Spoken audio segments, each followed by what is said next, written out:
Let's talk about food. I get it at least once a week. I get a phone call and it's somebody saying, hey, I want to buy well, we're not going to mention the name, but very popular sandwich franchise. And then I have to break the bad news.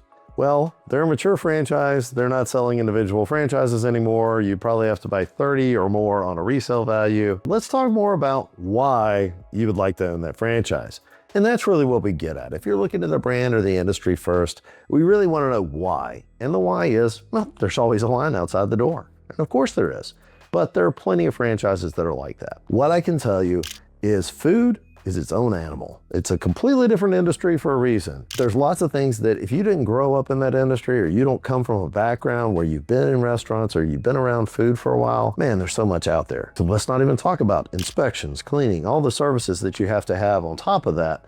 But the margins are tight, not to mention doing employment, trying to hire people is even harder than most other industries.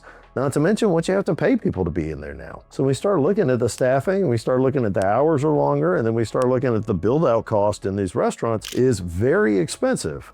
There are a lot of reasons that not necessarily that you shouldn't buy a franchise, but you should be well educated before you even start thinking about the industry. That being said, food has so many different facets that it didn't used to have.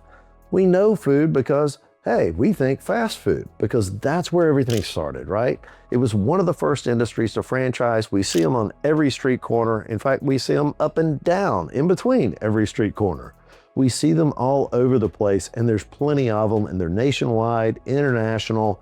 There's just so much of that out there. Now, in today's world, you've got so many options. So they don't call it fast food anymore. They call it a quick serve restaurant.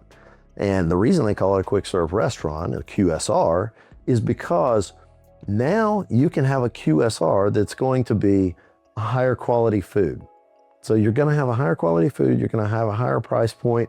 You're going to have more value associated with the meal and with the service. So it's a little bit better connotation than what you normally get out of that fast food image. Also, you have options. You don't have to have that brick and mortar anymore. We've got food truck options. We've got trailer options. We've got other options out there in pretty much every facet across the board, including there are franchises that will actually cook the food off-site. It'll be preserved, it'll be vacuum sealed, and they'll ship it to you in pallets.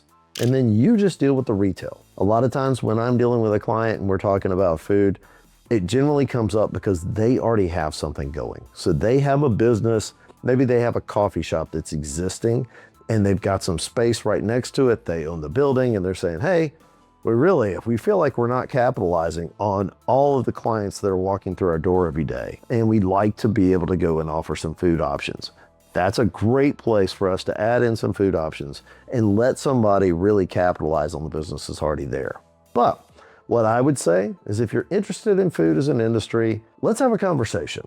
But I would say go in it with an open mind, make sure you are well educated before you sign anything or start talking to anybody about a food franchise. You want to make sure that you got your I's dotted and your T's crossed. That is just one of those industries where if you're not really familiar from it or you don't have a background in it, it's a little bit different than what most people are used to. But give me a call. Put some information down in the comments. Give me more of these questions so that I can keep providing value to y'all. All right, I appreciate it. Thank you.